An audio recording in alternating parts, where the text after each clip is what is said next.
नमस्कार। आज मैं फिर आपके सामने अपराध की एक और घटना लेकर आया हूं। आज के अपराध की घटना भी हालिया है, हाल फिलहाल की है। आज का राज्य है छत्तीसगढ़ और जिला है दुर्ग।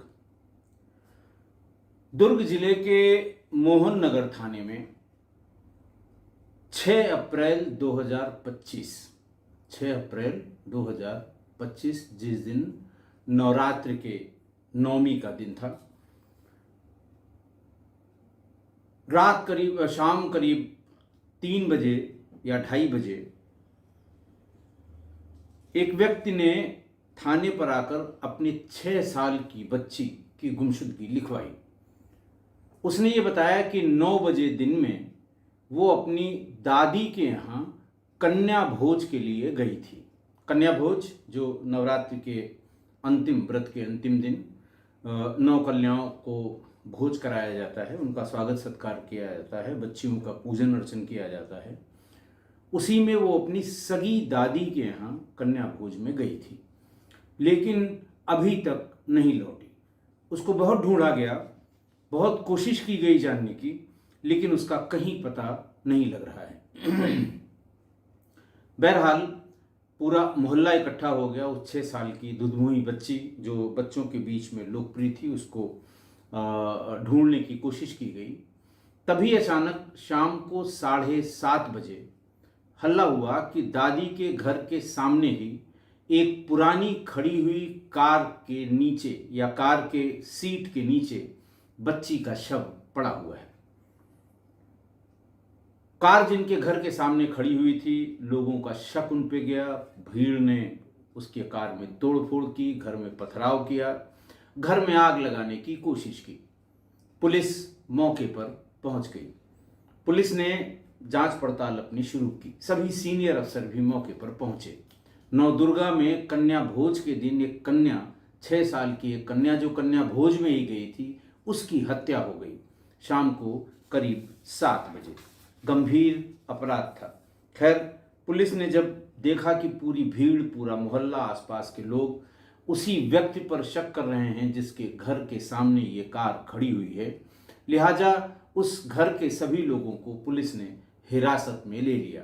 कभी कभी ऐसा भी होता है कि उसको हिरासत में लेकर थाने जाने का जो पर्पज़ होता है वो ये कि भीड़ से उनको बचा भी लिया जाए और भीड़ के मन को शांति भी मिले कि पुलिस ने इनको वहां से गिरफ्तार कर लिया, थाने पर ले गई। दुर्ग के सीएसपी चिराग जैन ने बताया कि उस समय कुछ समझ में नहीं आ रहा था कि क्या होगा। पोस्टमार्टम रिपोर्ट के बाद स्थिति और चिंताजनक हो गई, क्योंकि पोस्टमार्टम रिपोर्ट में आया कि उसके बच्ची के निजी अंगों में बहुत गहरा आघात, बहुत बड़ी चोटें, शरीर पर उसके तमाम खरोंच के निशान, ये सब चीज़ें उसके शरीर पर मिली थी और डिग्गी में उसको रखा गया था। उसकी खाल तक जगह जगह से छिल गई थी और डॉक्टर्स का ये कहना है कि बच्ची का मुंह दबाया गया होगा जिस समय इसके साथ कुकर्म किया गया है। पुलिस ने फिर सेक्सुअल असॉल्ट, उसकी चमड़ी उधड़ी हुई थी और जब वो मिली तो उस समय शरीर गर्म था। तुरंत लोग भाग के उसे हॉस्पिटल ले गए, लेकिन वहाँ बच्ची को मृत घोषित कर दिया गया। उस पर सेक्सुअल असॉल्ट, प्राइवेट पार्ट पर चोट इत्यादि तमाम धाराओं में एक अज्ञात व्यक्ति के खिलाफ मुकदमा लिख लिया गया। फिर उसके बाद वहाँ तमाम पॉलिटिकल एक्टिविटी शुरू हो गई।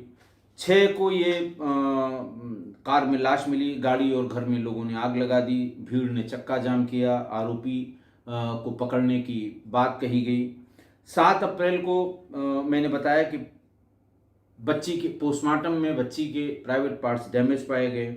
दिन में बच्ची के शव को दफना दिया गया। छोटे बच्चों के शव को उसका दाह संस्कार नहीं करते, उसे दफनाया जाता है। शाम को ही ये हल्ला हुआ कि किसी ने ये बताया कि साहब इस बच्ची को दोपहर बाद 3 बजे या 4 बजे इसका चाचा गोद में लिए हुए दिखाई पड़ा था। पुलिस को यह बात आपसी बातचीत में पता लगी। पुलिस ने चाचा को भी हिरासत में लिया, क्योंकि भीड़ तब चाचा चाचा ही चिल्ला रही थी कि चाचा को अभी तक क्यों नहीं गिरफ्तार किया गया। एसपी दुर्ग ने जांच के लिए एसआईटी का गठन कर दिया। इसी दिन जो विधायक थे वहाँ लोकल गजेंद्र यादव और मेयर दुर्ग की आल्हा बागमार, तमाम पार्टियों की और भी नेता लोग परिवार से मिलने पहुंचे। पूर्व विधायक और पूर्व विधायकों की जांच कमेटी दुर्ग पहुंची, परिजनों से मुलाकात की और वारदात के बारे में जानकारी ली। डिटेल पोस्टमार्टम रिपोर्ट 10 अप्रैल को सार्वजनिक हुई, यानी थाने को पता लग गया। पोस्टमार्टम करने के बाद जब पुलिस ने जानकारी करनी चाहिए थी तो तभी बता दिया गया था कि प्राइवेट पार्ट्स बच्ची के बहुत बुरी तरह डैमेज हैं, उसके साथ गलत हुआ है और फिर उसकी जान गई है। बल्कि अपनी फाइंडिंग में ये भी बताया डॉक्टर्स ने कि रेप की पुष्टि के साथ ही साथ ऐसा लगता है कि दर्द के कारण बच्ची को कार्डियक अरेस्ट आया होगा, जिसकी वजह से उसकी जान चली गई।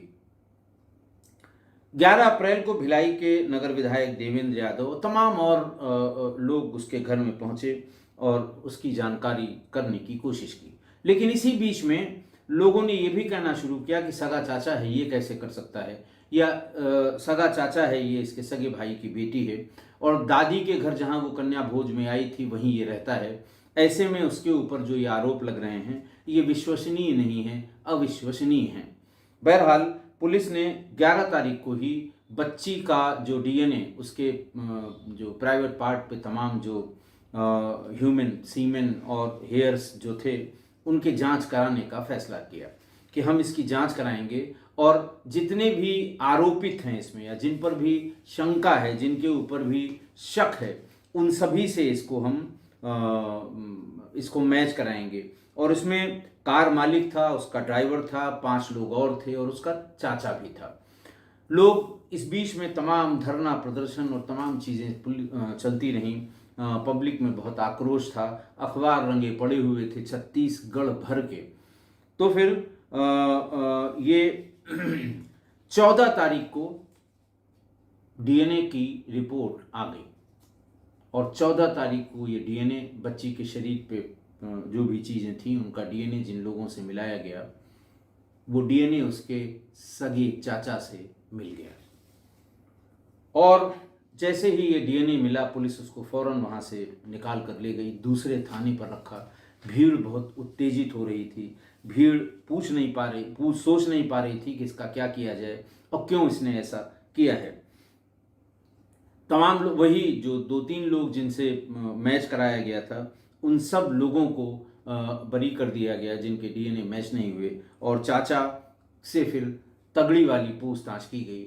उसने फौरन अपना जुर्म कबूल कर लिया और ये बताया कि मेरी निगाह इस बच्ची पर बहुत दिन से थी।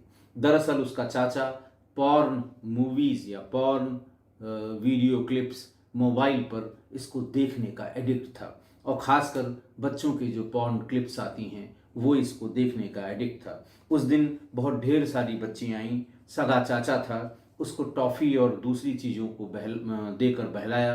बहलाने के बाद वो वहाँ घर के भीतर दूसरे कमरे में ले गया, उसके साथ ये यौनाचार किया। ये विभत्स जिसको कहते हैं अति विभत्स कार्य किया, कुकर्म किया। और उसके बाद जब उसकी मृत्यु हो गई तो फिर उसको पता था कि सामने जो कार बहुत दिन से खड़ी हुई है उसका एक दरवाज़ा खराब है। चाचा को भी पता था, मालिक को भी पता था, मोहल्ले वालों को भी अंदाज था कि ये इसकी कार का एक दरवाज़ा खराब है। उसको चुपचाप जब उसने देखा 3-3:15 बजे के आसपास की कोई नहीं देख रहा है, बच्ची को कंधे पर वैसे जैसे कि बच्चों को जनरली ले जाते हैं उसको ले गया और उसी कार को खोलकर उसकी डिग्गी को पीछे खोलकर और उसी में बच्ची का शव उसने रख दिया। फिर उसको बाद लगा कि डिग्गी में ये पता नहीं किसी की निगाह पड़ जाए, उसे फिर निकाला वहाँ से और फिर सीट के नीचे रख दिया, पीछे वाली सीट के नीचे रख दिया और फिर वहाँ से चला आया अपने घर को। फिर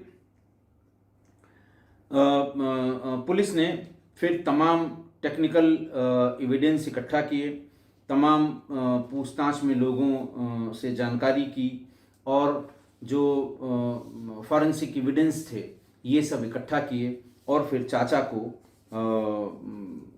गिरफ्तार करके कल ही जेल भेज दिया गया। आज की घटना, पता नहीं क्या हो गया है इस लोगों को, समाज को, जिम्मेदार लोगों को। मतलब अब आप सोचिए, मतलब हद ये है कि नवदुर्गे का अष्टमी या नवमी का दिन, अष्टमी को कहीं कहीं और कहीं कहीं नवमी में कन्या भोज कराया जाता है, जिसमें 9 कन्याएं, कुंवारी कन्याएं जिनकी उम्र 12 साल से कम होती है, उनको भोज दिया जाता है, कन्याओं का पूजन किया जाता है, पैर छुए जाते हैं और कहीं कहीं उनके पैर धोए भी जाते हैं। उत्तर भारत में, कम से कम उत्तर भारत के लगभग सभी राज्यों में ये जो त्यौहार है अष्टमी को या नवमी को सुबह कन्या भोज कराने का, ये बहुत सारे रिचुअल्स को फॉलो करके किया जाता है। मंदिरों में होता है, लोगों के घरों में होता है। छोटी छोटी बच्चियों की पहले से तलाश हो जाती है कि 9 बच्चियां कहाँ से इकट्ठा होंगी। 9 बच्चियों के साथ एक छोटे बच्चे को भी बिठाया जाता है, कहते हैं लंगूर है ये। तो 9 दुर्गा हैं और एक लंगूर है, उनको भोजन कराएंगे। भोजन के उपरांत भरपेट भोजन कराएंगे। घर का जो मालिक हो गया, जिसने व्रत रखा होगा, वो एक एक बच्चे को पूछ पूछ कर भरपेट भोजन कराएगा। भोजन के उपरांत कहीं कहीं उनके पैर छुए जाएंगे, कभी कभी भोजन से पहले उन सबके पैर धोए जाते हैं। उनको फल, कुछ उनको दक्षिणा में, विदाई में जो पैसा दिया जाता है वो पैसा, इस तरह के तमाम उनको आदर से या सम्मान से या ईश्वर का रूप मानकर या ये ईश्वर का अवतार मानकर, माँ दुर्गे के जो अनेक स्वरूप हैं, 9 दुर्गे के 9 अलग अलग स्वरूप हैं, उनका अवतार मानकर, उनको इष्ट मानकर उनकी पूजा भी की जाती है, उनका सम्मान भी किया जाता है, उनका सत्कार भी किया जाता है। तो उस शुभ दिन और इसी दिन बच्चों को माता का रूप मान के उनकी पूजा की जाती है। उसी दिन ये बच्ची अपनी दादी के यहाँ कन्या भोज में गई थी। दादी ने भी इनके पैर छुए। उस समय जो बच्चियां जाती हैं उसमें क्या छोटा क्या बड़ा जो भी घर का होगा सब उनके पैर छूते हैं।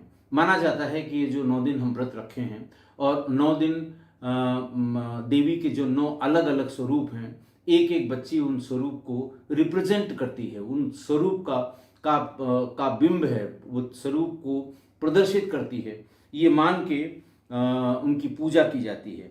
और दादी के यहाँ वो भोज में गई थी जहाँ उसका सगा चाचा भी रहता था। उसने इस बच्ची के साथ बलात्कार किया, बड़ा विभत्स तरीके से उसके साथ उसने बलात्कार किया और उसकी जान ले ली। अब जरा सोचिए, इसे जरा सा भी शर्म नहीं आई कि आज का दिन क्या है और आज उसकी माँ ने ही इसका पूजन किया है। सब उसकी आंखों के सामने हुआ था। अब समझ में नहीं आता कि ये मोबाइल ने लोगों की काम वासना को इतना विकृत कर दिया है कि आदमी नर पिशाच हो गया है। किसी की रूह कांप जाएगी इस घटना को सुनकर। रूह कपा देने वाली ये घटना है। लेकिन चाचा की बुद्धि एकदम कुंद हो गई थी, पागल हो गया था। उसके ऊपर जाने कौन कौन सवार हो गया था कि उसे न तो वो शुभ दिन दिखा, न वो कन्या भोज के समय जब वो बच्चियां खाना खा रही थी न वो दिखा, और न ये दिखा कि ये उसके सगे भाई की बेटी है, ये भी उसे नहीं दिखा। और सिर्फ उस बच्ची में उसे एक लड़की दिखी, एक महिला दिखी, उसकी आंखों में वही वासना दिखी। इतना कुकर्मी, इतना कुंद बुद्धि वाला कोई व्यक्ति हो सकता है, ये इसकी कल्पना भी करना आज की तारीख में मुश्किल है। मतलब अब मैं इसके लिए क्या कहूँ, थू करिए इस पर। छी, घिन आती है ऐसे व्यक्तियों पर क्या, ऐसी मानसिकता पर घिन आती है। ऐसे घिनौने लोग भी इस समाज में हैं। सोच सोच कर रूह कांप जाती है। हमारे घर परिवार में भी इतनी छोटी छोटी बच्चियां हैं, तमाम भाइयों की बच्चियां हैं, बहनों की बच्चियां हैं, बहनों के बच्चों की बच्चियां हैं। मतलब ये पढ़ते समय मुझे सबका चेहरा सामने आता है। कितना विकृत हो गया है आदमी, कितनी खराब उसकी मानसिकता हो गई है। और धिक्कार है ऐसी मानसिकता को, धिक्कार है ऐसे आदमी को, धिक्कार है ऐसे आदमी को जो इस धरती पर आया, उसके जन्म को धिक्कार है। और व्यक्ति को तो है ही है, उसकी मानसिकता को धिक्कार है। ऐसे व्यक्ति को न देवी माँ माफ करेंगी और न ईश्वर माफ करेगा। और मुझे पूरी उम्मीद है कि अदालतें भी इसे माफ नहीं करेंगी, करना भी नहीं चाहिए। आशा है आप मेरी इस बात से सहमत होंगे। आज के लिए इतना ही। बहुत बहुत धन्यवाद।